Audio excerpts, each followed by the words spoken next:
Oath cinema நேயர்களுக்கு வணக்கம். உலகம் போற்றும் படைப்பாளிகள். ஒரு படைப்பாளிக்கு என்றைக்குமே எப்போவுமே ஒரு அங்கீகாரம் உண்டு. அது காலம் கடந்து கிடைக்கும், சிலருக்கு ரொம்ப காலம் தாழ்த்தி கிடைக்கும், சிலருக்கு விரைவில் கிடைக்கும். இது மாதிரி. ஆனால் அந்த ஒரு படைப்பாளியுடைய படைப்பு எப்போவுமே பேசப்படும். இந்த மாதிரியான நிறைய படைப்பாளிகள் கலைத்துறையிலையும் சரி சினிமா துறையிலையும் அதிகமான பேர் இருக்காங்க. அவங்கள இன்னமும் ஏதோ ஒரு இடத்துல ஏதோ ஒரு மூலையில் அவர் கொண்டாடிக்கிட்டு தான் இருக்கும். ஆனால் அந்த மாதிரியான ஒரு படைப்பாளிகள் எல்லாம் இருந்தாலும் நம்ம ஊரில் அவங்கள பற்றின சில விஷயங்கள் நிறைய சொல்லியிருப்பாங்க. நம்ம அதில் இன்னும் கொஞ்சம் புதுவிதமாக என்ன மாதிரியான விஷயங்கள் அவர்கிட்ட இருந்தது அப்படிங்கிற ஒரு விஷயத்த சொல்கிறது தான் இந்த நிகழ்ச்சியோடைய ஒரு நோக்கம். இந்த உலகம் போற்றும் படைப்பாளிகளில் நம்ம ஃபஸ்ட்டு ஒரு எபிசோடில் பேச போகிறது ஆள் யார், அந்த படைப்பாளி யார் அப்படின்னு பார்த்தீங்கன்னா ஸ்டான்லி கியூப்ரிக் அப்படிங்கிற ஒரு மிகப்பெரிய இயக்குனர்.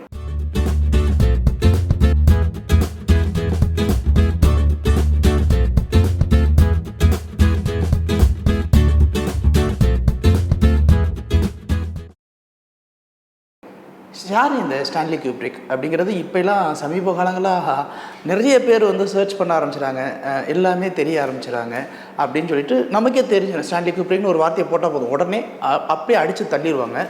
இந்த ஸ்டான்லி கியூப்ரிக் அப்படிங்கிற ஒரு இயக்குனர் தான். அதுக்கடுத்து கோலோச்சின்னு இருக்க நிறைய ஹாலிவுட் இயக்குனர்ஸ்ன்னு சொல்லக்கூடிய ஸ்டீவன் ஸ்பீல்பர்க், அதே மாதிரி ஜார்ஜ் லூகாஸ், இப்போ Quentin Tarantino, Christopher Nolan, James Cameron, இவங்க எல்லாத்துக்குமே முன்னோடி அப்படின்னு சொல்லக்கூடிய ஒரு மனிதர் அவர் தான். அப்போது நம்ம எப்படி எடுத்துக்கலாம் அவரை?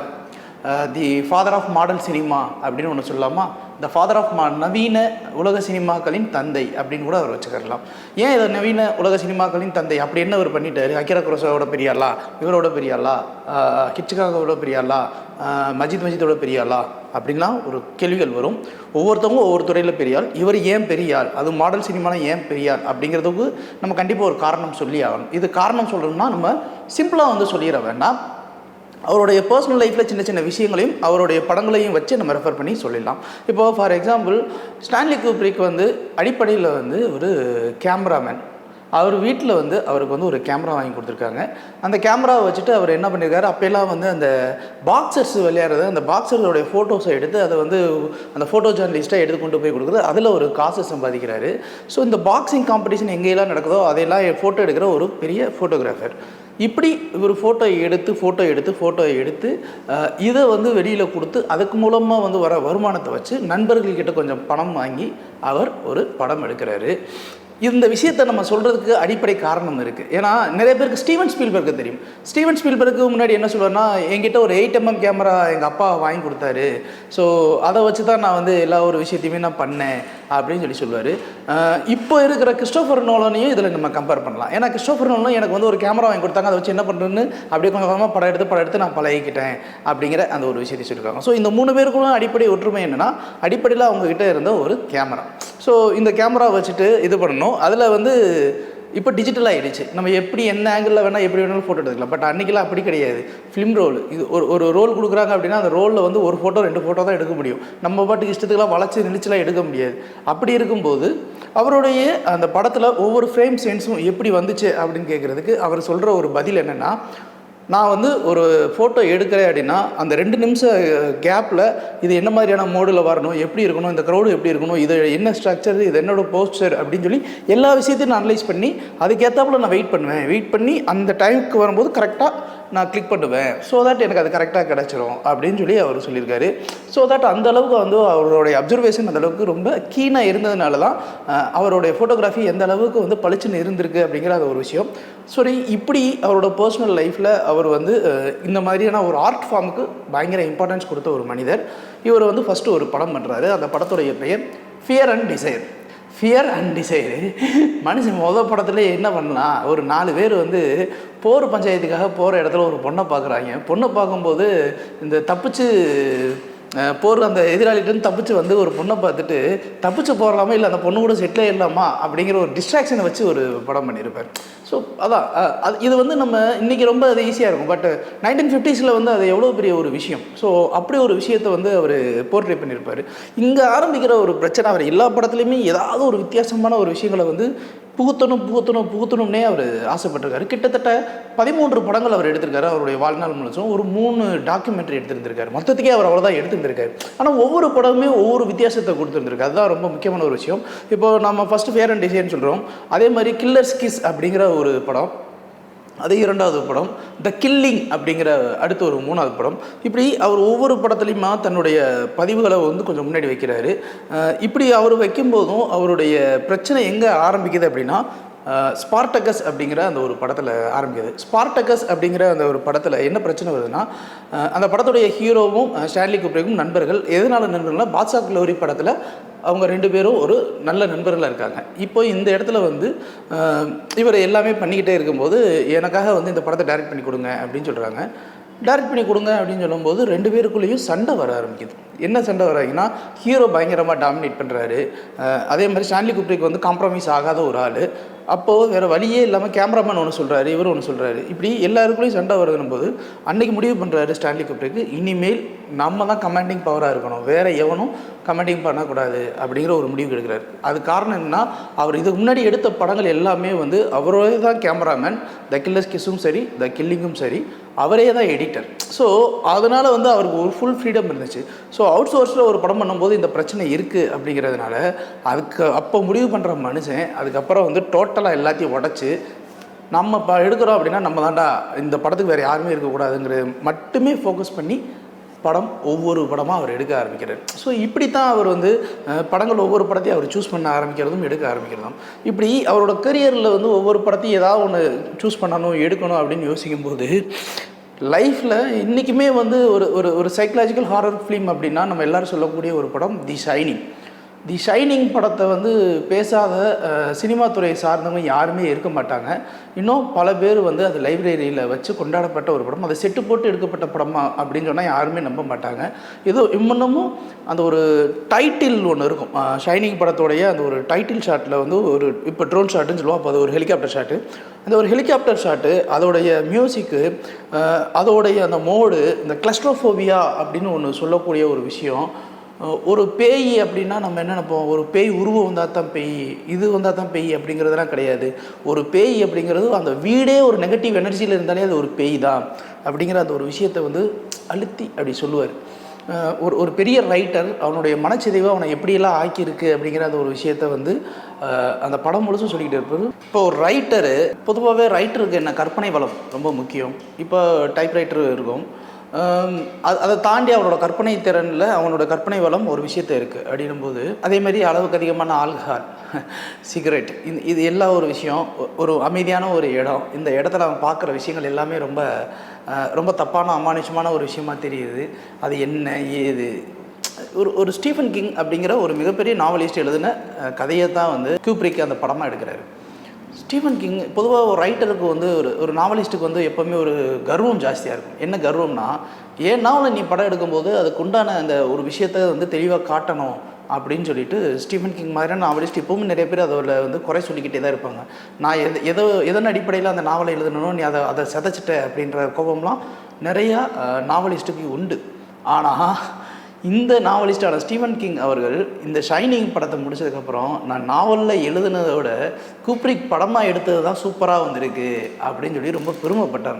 அந்தளவுக்கு அந்த ஒரு படம் இப்போ 250 முக்கியமான படங்களில் வந்து இந்த படம் வந்து ரொம்ப 90வது இடம் சம்திங்கில் இந்த படம் இருந்திருக்கு. தி ஷைனிங் வந்து இன்னமுமே வந்து ஃபிலிம் இன்ஸ்டியூட் ஸ்டூடெண்ட்ஸ் இங்கே இல்லை, ஹாலிவுட்லேயுமே ஃபிலிம் இன்ஸ்டியூட் ஸ்டூடெண்ட்ஸ் எல்லாருக்குமே வந்து அது ஒரு பாடமாகவே வச்சுருக்காங்க. அந்த அளவுக்கு அவருடைய படத்தில் இந்த ஒரு சைக்கலாஜிக்கல் ட்ராமா த்ரில்லர் மூவி யாருமே யோசிக்காத ஒரு கான்செப்ட். சவுண்டு தான் முக்கியமான ஒரு விஷயம் அப்படிங்கிறது அந்த படத்துலேருந்து தான் நம்ம கண்டுபிடிக்க ஆரம்பிச்சிட்டோம். இப்போது மணிரத்னம் படத்துலலாம் வந்து நிறைய சாங் சீக்வன்ஸ் எல்லாத்துக்குமே சவுண்டு ரொம்ப இம்பார்ட்டன்ட் அப்படின்ற மாதிரியான சில விஷயங்களாக இருக்கும். இப்போ சாந்தகுமாரோடைய மௌனகுரு, ரசவாதி, இந்த மாதிரி படங்கள்லாம் சவுண்டுக்கு ரொம்ப முக்கியத்துவம் கொடுத்துருப்பாங்க. நிறைய படங்களில் வந்து தமிழ்லேயே வந்து ஹேரா மாதிரியான படங்களுக்கு சவுண்டுக்கு ரொம்ப முக்கியத்துவம் கொடுக்கும். எந்த இடத்துல சவுண்டு வேணும், எந்த இடத்துல சைலன்ஸ் வேணும், இதெல்லாம் வந்து என் தலைவன் குப்ரிக் அப்பயே வந்து எல்லாத்தையும் பண்ணிட்டார்.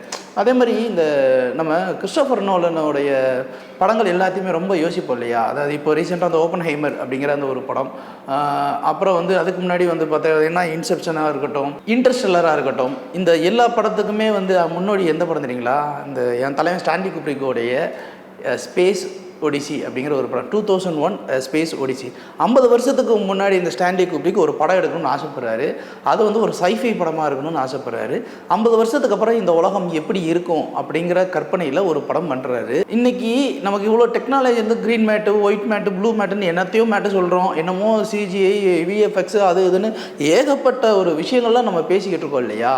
ஆனால் இது எதுவுமே இல்லாத காலகட்டத்தில் நாசாவில் போய் நிறைய விஷயங்கள்லாம் படித்து ரிசர்ச் பண்ணி அந்த ஒரு புத்தகத்தில் நாவல் இருக்கிற அந்த ஒரு விஷயத்தை அதே மாதிரி எடுத்துகிட்டு வரணும் அப்படின்னு சொல்லிட்டு அந்த படம் பார்த்தீங்கன்னா உங்களுக்கு புரியாது. ஆனால் அன்றைய காலகட்டத்தில் 1960s வந்து ஒரு படத்தை வந்து விண்வெளி எப்படி இருக்கும், விண்வெளி தளம் எப்படி இருக்கும் அப்படிங்கிற ஒரு விஷயத்தை தத்ரூபமாக கண்ணில் காமிச்சிருப்பாப்புல.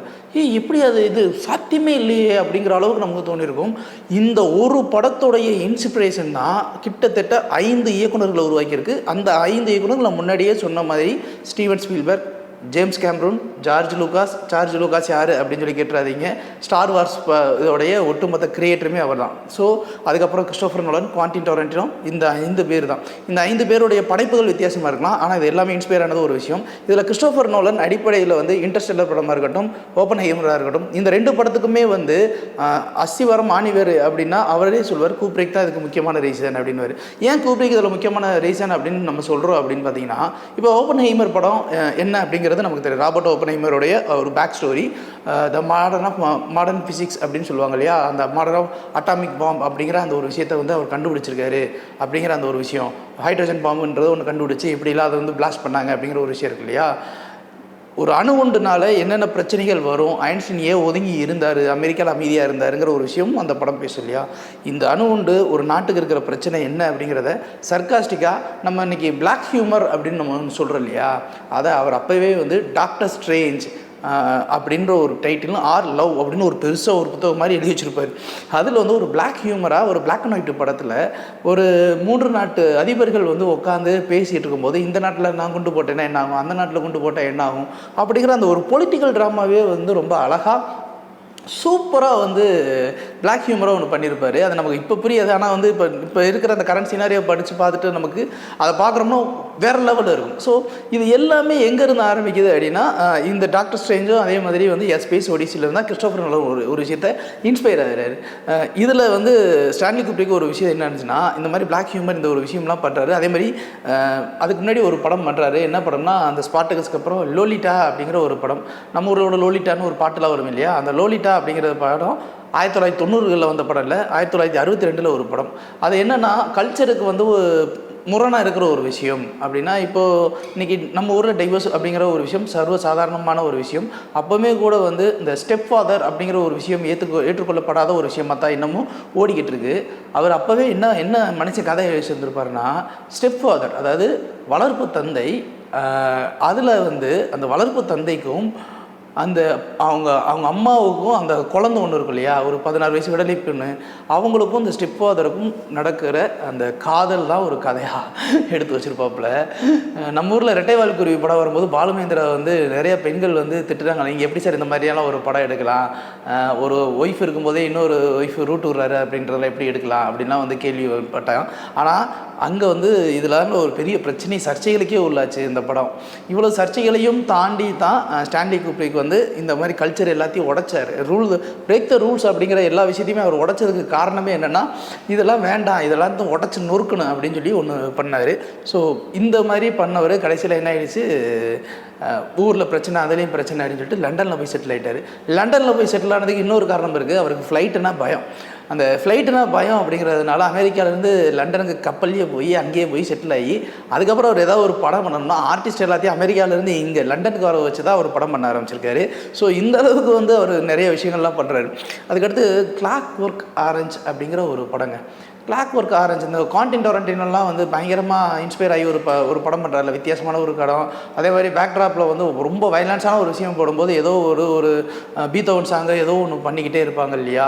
இது எல்லாத்துக்குமே அஸ்திவாரம் போட்டது வந்து நம்மால் ஸ்டான்லி குப்ரிக் தான். அவர் வந்து அழகாக என்ன பண்ணுவார், அந்த படம் பார்த்தீங்கன்னா வந்து தெரியும், ஒரு பெருசாக திருடி ஒரு கேங்ஸ்டராக இருக்கணும்னு ஆசைப்படுறவன், செக்ஸுவலில் பயங்கர இன்ட்ரெஸ்டாக இருக்கிறவன் எப்படி திருந்துறாங்கிறது ஒரு கதை தான். கிளாக் ஒர்க் ஆரஞ்சில் அவரோட ஷார்ட்ஸு, அவரோட விஷுவல்ஸ் எல்லாமே வேறு மாதிரி இருக்கும். இன்றைக்கி நம்ம துளு தலைமையை கொண்டாடுறோம்ல, ஒருவேளை துளு தலைமையில் ஒரு extreme violence, extreme core of violence நம்ம லோக்கி சொல்கிறோம்ல, அந்த படமா எக்ஸ்ட்ரீம் கோர் ஆஃப் வயலன்ஸு அந்த அளவுக்கு அதில் விஷயங்கள் இருக்கும். அது எல்லாத்தையுமே வந்து இப்போ டொரண்டினோ படங்கள் இருக்கிறது எல்லாத்துக்கும் அஸ்திவாரம் போட்டது கிளாக்வொர்க் ஆரஞ்ச் அப்படிங்கிற ஒரு படம். அதே மாதிரி இந்த வார் படங்கள் அப்படிங்கிறதெல்லாம் நம்ம ஸ்டீவன் ஸ்பீல்பர்க் படத்துல எல்லாம் அந்த வார் படங்கள் அப்படிங்கிறதெல்லாம் அதிகமாக வரும். இப்போது சிண்ட்லர்ஸ் லிஸ்ட்டில் ஒரு சூப்பர் படம், அப்புறம் வார் ஹார்ஸ்னு ஒரு படம் பண்ணார், அப்புறம் சேவிங் பிரைவேட் ரியான் அப்படிங்கிற ஒரு படம்லாம் பண்ணார். இந்த படங்கள்லாம் எங்கேருந்து அது ஒரு இன்ஸ்பயர் ஆகுதுன்னா, அந்த ஃபுல் மெட்டல் ஜாக்கெட் அப்படிங்கிற ஒரு படம் வியட்நாம் மாதிரி தான், பட் அது வந்து வார பற்றின கதை கிடையாது. ஒரு கேம்ப்பு, அந்த கேம்பில் வந்து ஒரு சாதாரணமாக வந்து அந்த கேம்பில் வந்து ஜாயின் பண்ணுற ஒருத்தன் அந்த கமாண்டரோட டார்ச்சர் தாங்க முடியாமல், அந்த டிசிப்ளின் ஸ்ட்ரிக்ட்டு இந்த டார்ச்சரையும் தாங்கி உளவியல் ரீதியாக அவன் எவ்வளோ பாதிக்கப்படுற ஒரு போர் வீரருங்கிறவன் எதிரையும் தாக்கணும், அதே மாதிரி இந்த கமாண்டரோட டார்ச்சரையும் தாங்கணும். இது ரெண்டுக்கு நடுவில் எப்படி அவன் சிக்கி சின்னவனமாகி அவனுடைய நிலைப்பாடுகளை உடைக்கிறான் அப்படிங்கிற அந்த ஒரு விஷயத்தை அவர் அழுத்தி சொல்லியிருப்பார். இதோட இன்ஸ்பிரேஷன் அதே மாதிரி பாத்ஸ் ஆஃப் க்ளோரி அப்படிங்கிற அந்த ஒரு படம் நீங்கள் அதை பார்க்கும்போது தெரியும். ஒரு சின்ன வந்து நமக்கு அப்போ எல்லாருக்குமே தெரியும், ஜெர்மனிய படைக்கும் அந்த ஹிட்லரோட படைகள் நாஜி படைக்கும் மற்ற படைகளுக்கும் சண்டை வரும்போது நாஜி படை ரொம்ப கம்மியான ஒரு ஆட்களை வச்சுட்டு எப்படி ஒரு போரிட்டு ஜெயிக்குது அப்படிங்கிற ஒரு விஷயத்தை இந்த மாதிரி ஒவ்வொருத்தருடைய உளவியல் ரீதியான ஒரு பிரச்சனையும் அந்த உளவியல் ரீதியான அதுக்குள்ள ஒரு கதையம்சமும் அந்த கதையம்சத்துக்குள்ளே உண்டான சின்ன சின்ன ஏஸ்தட்டிக் சென்ஸையும் தான் பெரும்பாலும் புகுத்திருப்பார். இது வந்து ஸ்டீவன் ஸ்பீல்பர்க்கு இன்ஸ்பைரிங் நிறைய விஷயங்கள். இன்னும் சொல்லப்போனால் அவங்க 2 பேரும் யூதர்கள், அடிப்படையில் ரொம்ப நெருங்கி பழகின நண்பர்கள் கிடையாது, சமகால வயது உடையவர்கள். இருந்தாலுமே வந்து எப்போவுமே அவர் அடிக்கடி சொல்கிற ஒரு விஷயம் என்னென்னா, கூப்ரிக்கை பார்த்து தான் நான் இன்ஸ்பயர் ஆனேன் அப்படின்னு சொல்கிற அளவுக்கு இந்த ஒரு விஷயங்கள் எல்லாமே உள்ள பண்ணியிருக்காரு. இப்படி ஒவ்வொரு விஷயமும் பிரம்மாண்டம் அப்படின்னு ஒன்று நம்ம சொல்லுவோம் இல்லையா, பிரம்மாண்டம். ஜேம்ஸ் கேமரூன் படத்துலலாம் வந்து ஒரு பெரிய பிரம்மாண்டம் இருக்குது, இந்த மாதிரியான ஒரு பிரம்மாண்டத்தை நம்ம எங்கேயுமே பார்க்க முடியறதில்ல அப்படிலாம் நம்ம பேசுகிறோம் இல்லையா. ஒன்றும் இல்லை, அது பிரம்மாண்டம் அப்படிங்கிறதுக்கு வந்து டாம் க்ரூஸை வச்சு அவர் கடைசி காலத்தில் எடுத்த படம் ஐஸ் ஒயிட் ஷர்ட் அப்படின்னு ஒரு படம். ஐஸ் ஒயிட் ஷர்ட் அப்படிங்கிற அந்த ஒரு படத்தில் வந்து அப்போது Tom Cruise Nicole Kidman husband and wife வாலண்டியராக போய் அவர்கிட்ட மாட்டிக்கிட்டாங்க. மாட்டி அந்த படம் என்னென்னா, கணவன் மனைவி அப்படிங்கிற அந்த ஒரு வாழ்க்கை, இதை தாண்டி வந்து கணவனுக்கும் ஒரு சபல புத்தி இருக்கும், மனைவிக்கும் ஒரு சபல புத்தி இருக்கும். அப்போ இருந்ததுன்னா என்ன ஆகும் அப்படிங்கிற ஒரு விஷயம். லவ்வே வரமாட்டேங்குது, அப்போ லவ் ஃபீல் வருமா என்ன ஆகும், இந்த இடத்துக்கு போனால் அப்படின்னு சொல்லிட்டு அவர் ஒரு கற்பனையாக ஒரு கோட்டைக்குள்ளே உள்ளே போகும்போது அங்கே அவர் சந்திக்கிற ஒரு விஷயங்கள் தான் எனக்கு தெரிஞ்சு அன்றைய காலகட்டங்களில் கூப்ரிக்கு அந்த படத்துக்காக ஷூட்டிங்காக மட்டுமே எடுக்கப்பட்ட நாட்கள் 400 நாட்கள் வந்து கிட்டத்தட்ட படப்பிடிப்பு மட்டுமே நடந்துச்சான். இவ்வளோக்கு வந்து ஒரு ரூம்குள்ளே நடக்கிற ஒரு விஷயம் தான். நம்ம சொல்ல ஒரு ரூம்குள்ளே நடக்கிறதுக்கு கூட 400 நாள் ஷூட்டிங் என்ன, அவ்வளோ பெர்ஃபெக்ஷன், அந்த ஒரு விஷயம் கரெக்டாக வரணும் அப்படின்றதுக்காக அவர் மெனக்கிட்டு. அந்த படம் பார்த்தீங்கன்னா உங்களுக்கே தெரியும், ஆனால் அது அடல்ட்ரேட் மூவி. ஸோ ஃபேமிலியோடு உட்காந்து பார்க்கணும், இண்டிவிஜுவலாக போய் பாருங்கள். அதில் இன்னொரு ப்ளஸ் இருக்குது. ஸ்டான்லி கூப்ரிக் எந்த அளவுக்கு ரசனை உள்ள மனிதர் அப்படின்னா, பொதுவாக நம்ம சொல்கிறோம் இல்லையா, இன்றைக்கி ஏ ரஹ்மான் பாட்டு ஏதாவது ஒரு ஹாலிவுட் படத்தில் வருது அப்படின்னா, ஏ ரஹ்மான் பாட்டு ஹாலிவுட் படத்தில் வந்துருச்சு தெரியுமில்ல அப்படின்னு நம்ம கொண்டாடுறோம் இல்லையா. ஆனால் நம்மால் வந்து அப்போவே தமிழ் பாட்டு ஒரு பாட்டை ஓன் கம்போசிஷனில் நம்மளுடைய சிங்கர் ஸ்ரீனிவாசன் இருக்கார் இல்லையா, அவருடைய வாய்ஸில் அவரோட தீமாக வந்து அந்த பாட்டு முழுசும் ஓட விட்டுருப்பார். பல பேருக்கு அது என்னன்னே தெரியாது. ஆனால் அந்த ஒரு இதில் வந்து ஒரு கிட்டத்தட்ட கர்நாடிக் ப்ளஸ் வெஸ்டர்னில் அந்த மியூசிக்கில் அந்த படத்தை அப்படியே ஓட விட்டுருப்பார். அதில் இருக்கிற ஆர்டிஸ்ட்லாம் வந்து பார்த்திங்கன்னா யார் முகம் என்னன்னே தெரியாது. ஒவ்வொரு ஃப்ரேமையும் அவ்வளோ அழகாக பியூட்டியாக அதில் ஒரு சென்சிபிளாக அதுக்கு உண்டான தீமு இப்படி எல்லா விஷயத்தையும் வச்சு பண்ணியிருப்பார். இப்படி எல்லா விஷயத்தையும் வச்சுட்டு அந்த டாம் க்ரூஸ் எப்படி ரியலைஸ் பண்ணுறாரு அப்படிங்கிற அந்த ஒரு விஷயந்தான் இந்த ஒட்டுமொத்த படத்துலையுமே வந்து பேசும். ஸோ இந்த ஒரு விஷயம் எல்லாமே வந்து டோட்டலாகவே வந்து ஒரு பிரம்மாண்டத்தை கொடுக்கும். ஜேம்ஸ் கேமரூன் அதில் தான் இன்ஸ்பயர் ஆகிறாரு. அவர் வந்து ஸ்பேஸ் ஓடிஸில் தான் நான் பயங்கரமாக இன்ஸ்பயர் ஆனேன் அப்படிங்கிறாரு. ஸ்பேஸ் ஓடிஸியை பார்த்தா ஜார்ஜ் லூகாஸ் வந்து நான் ஸ்டார் வார்ஸில் இன்ஸ்பயர் ஆனேன் அப்படிங்கிறாரு. குவாண்டின் டொரண்டோனா நான் வல்காரிட்டி, அதே மாதிரி நியூடிட்டி, அதே மாதிரி வந்து இப்போ நான் வந்து ஒரு அத்தன்டிக்காக ஒரு விஷயத்தை எடுக்கணும்னு நினைக்கிறேன் அப்படின்னா கிளாக்வொர்க் ஆரஞ்சு படத்தை நான் பார்ப்பேன், ஷைனிங் பார்ப்பேன். அதில் எந்த அளவுக்கு வந்து வல்காரிசம் இருக்குது, அதே சமயம் அதோட வல்காரிசத்தையும் காட்டாமல் அதை சென்சிபிளாக எப்படி எடுத்திருக்காருங்கிற ஒரு விஷயமே எனக்கு அதில் தான் தெரிஞ்சு. இன்னும் சொல்லப்போனால் நம்ம குவாண்டின் டொரண்டினோ மாதிரி நான்லீனியர் கட்ஸ் இல்லை, அது இல்லை, இதெல்லாம் பேசுகிறோம் இல்லையா. அவரே சொல்லிட்டாரு, நானே எல்லாமே கூப்ரிக் படங்கள்லேருந்து காப்பி எடுத்தே ஒன்று பண்ணுறேன் அப்படின்னு சொல்லிட்டார். அப்போது இவ்வளோ விஷயங்கள் தெரிஞ்ச ஒரு மனிதர் ஸ்டான்லி கூப்ரிக்கு நவீன சினிமாவின் நவீன உலக சினிமாவின் தந்தைன்னு சொல்கிறதுல என்ன குறை இருக்க போகுது. அப்படிப்பட்ட ஒருத்தவர் தான். ஸ்டான்லி கூப்ரிக் மூவிஸ்னு போட்டிங்கனாலே நிறைய வரும். அதையும் தாண்டி ஸ்டான்லி கூப்ரிக் மூவிஸுங்கிறது வெப்சைட்லேயும் நிறைய படங்களும் இருக்குது. இருந்தாலும் ஒரு தடவை பொறுமையாக உட்காந்து ஒவ்வொரு படத்தையும் பாருங்கள், நாங்கள் சொல்கிற விஷயங்கள் எல்லாமே புரியும். அவரை ஏன் நம்ம உலகம் போற்றும் படைப்பாளி அப்படின்னு சொல்கிறோம்னா, இன்றைக்கி கூப்ரிக் அப்படிங்கிற ஒரு இயக்குனரை பற்றி தெரியாத எந்த திரைப்பட கல்லூரி மாணவனும் இருக்கிறதுக்கு வாய்ப்பே கிடையாது.